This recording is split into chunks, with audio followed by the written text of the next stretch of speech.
Assalamualaikum warahmatullahi wabarakatuh. Saya akan menjelaskan secara singkat, teman-teman. Mohon maaf tidak bisa hadir karena kondisi kesehatannya kurang maksimal. Yaitu malam ini tentang mendiagnosis kajian perbandingan melalui stilistika, budaya, dan politik. Jadi hari ini atau malam ini kita akan bahas tiga aspek sudut pandang penting dalam melakukan perbandingan karya sastra, yaitu pada sudut pandang stilistika, budaya, dan politik. Nah, kita selayang pandang dulu. Jadi, jauh setelah perdebatan antara aliran Perancis dan aliran Amerika yang minggu lalu saya sampaikan, di Indonesia itu sastra banding baru mulai berkembang pada tahun 1960-an. Fokus utama pada perbandingan karya sastra banding Indonesia itu adalah antar karya sastra lokal dan karya dari luar negeri seperti Barat, Timur Tengah, dan Asia Timur. Artinya kita bisa simpulkan bahwa eh, Indonesia itu menganut aliran Amerika ya, karena terbuka terhadap karya sastra di berbagai belahan dunia itu. Selain juga terhadap karya sastra lokal. Kita lanjut.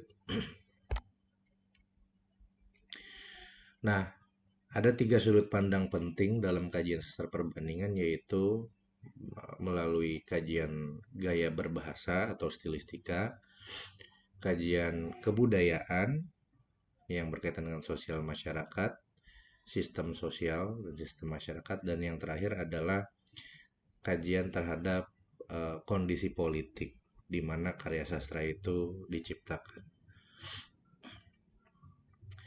Jadi dengan adanya tiga sudut pandang tadi bisa kita simpulkan bahwa semakin kita perkuat bahwa kajian perbandingan sastra itu tidak sekedar membandingkan persamaan unsur-unsur intrinsik, persamaan unsur-unsur tokoh, unsur-unsur cerita gitu. Tetapi melalui tiga sudut pandang ini, perbandingan karya sastra itu lebih luas lagi, lebih kaya lagi. Jadi kita melihat bagaimana gaya berbicara penulis, terpengaruh siapa dia ketika menulis gaya berbicaranya atau gaya menulisnya. Lalu budaya, bagaimana dia menuangkan budayanya di dalam karya-karyanya. Dan situasi politik, seperti apa situasi politik yang mempengaruhi seorang sastrawan saat menulis karya sastra tersebut itu. Nah, dari ketiga aspek tadi, dalam satu kajian perbandingan itu tidak terpaku pada satu aspek. Bisa kita lakukan perbandingan dengan beberapa aspek sekaligus. Jadi nggak cuma dalam membandingkan karya itu stilistikanya aja, tidak budayanya aja, tapi bisa ketiganya.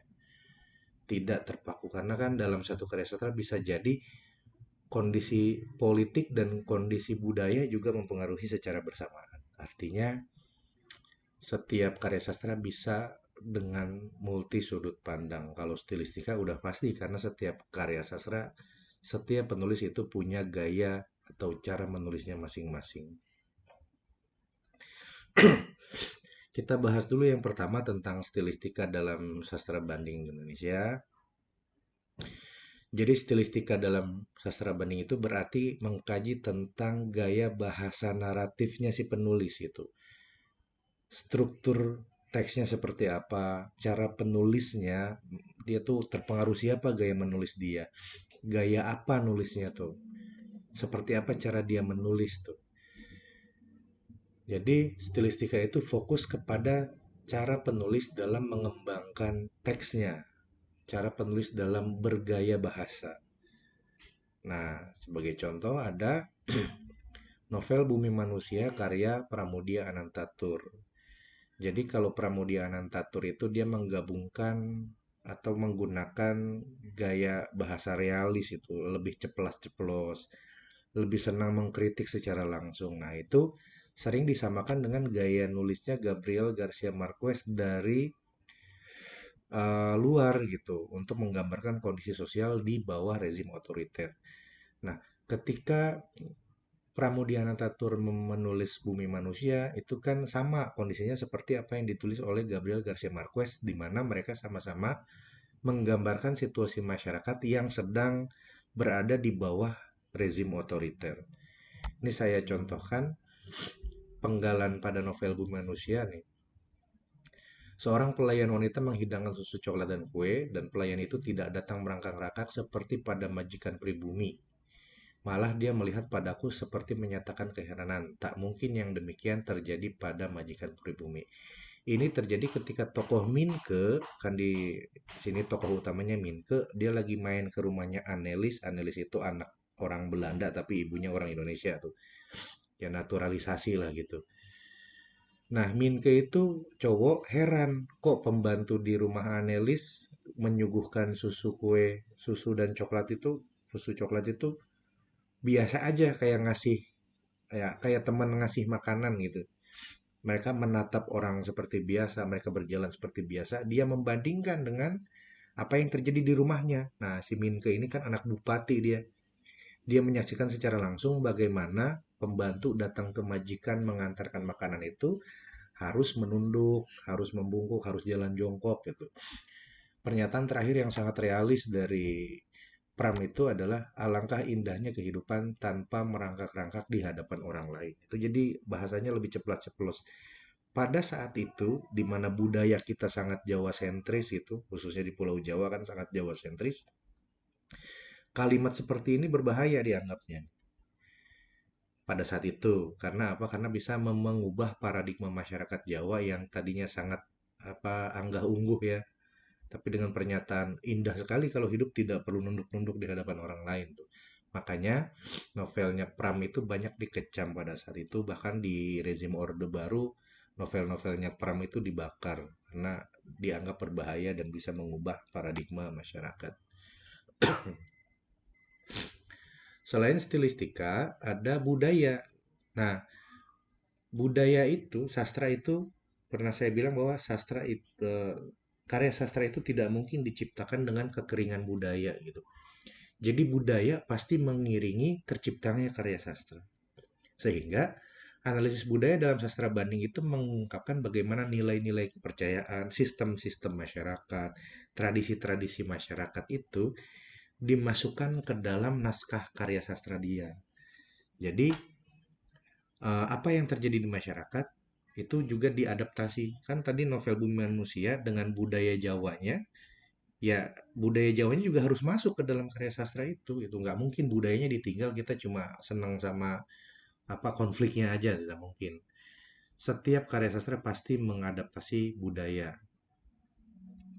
Nah, kajian-kajian tentang budaya misalnya pada novel Saman karya Ayu Utami kita bisa baca teman-teman, agak vulgar cerita novel Saman ini. Eh, Novel ini kan menggambarkan perubahan nilai budaya di Indonesia khususnya terkait dengan kebebasan perempuan dalam hal seksualitas. Nah, yang paradigma masyarakat yang tadinya sangat konservatif itu, perempuan itu harus begini, perempuan harus begitu, harus nurut, harus ini, harus itu. Ketika novel Saman tiba, yang tadinya pikiran masyarakat konservatif kok jadi novel ini lebih terbuka gitu. Lebih terbuka karena ada pengaruh barat. Si tokoh itu bisa bergaul dengan siapa saja, tidak terbatas oleh kebudayaan tertentu. Itu ini juga terjadi pada novel N. Hadini pada sebuah kapal. Ini tipe-tipe novelnya sama, mengusung budaya kebebasan. Tapi mengusung budaya-budaya lokal juga banyak, seperti novelnya Ahmad Tohari judulnya Bekisar Merah itu menggambarkan bagaimana budaya masyarakat yang senang membuat gula atau punya industri rumahan gula aren itu gula nira, di mana si Ahmad Tohari itu bisa menggambarkan secara detail suasana industri-industri rumahan yang memproduksi gula itu. Itu kan budaya yang betul-betul dituangkan oleh penulis ke dalam karya sastra tuh. Sehingga karya sastranya nggak kering, nggak cuma ngomongin tokoh, nggak cuma ngomongin konflik tokoh, tapi sistem adat istiadat juga dimasukkan ke dalam suatu karya sastra. Adat istiadat itu kan nggak harus yang sifatnya konservatif. Adat istiadat itu Ya, baik yang adat istiadat kebudayaan zaman dulu atau budaya-budaya liberal, budaya-budaya sekuler itu juga bisa saja masuk ke dalam suatu karya sastra seperti pada novel Saman ini.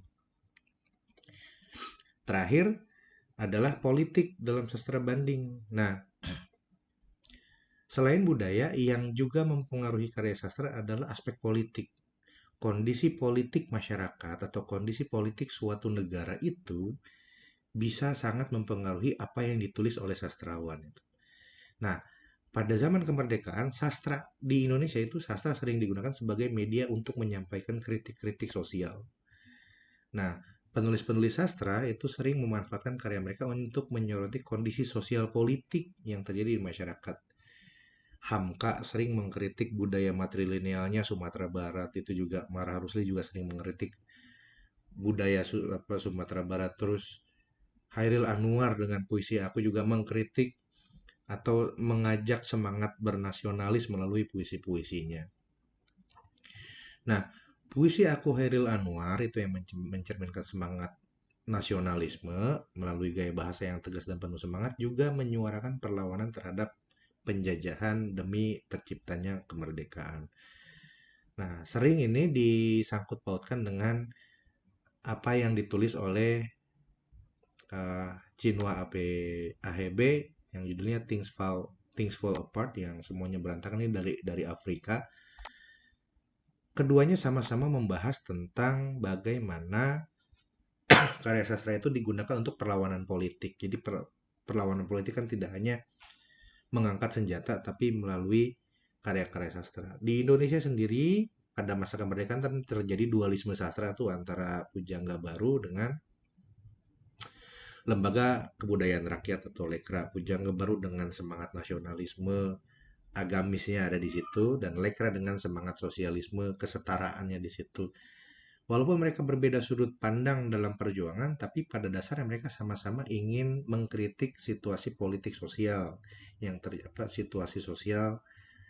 situasi politik yang terjadi pada saat itu di Indonesia. Tuh.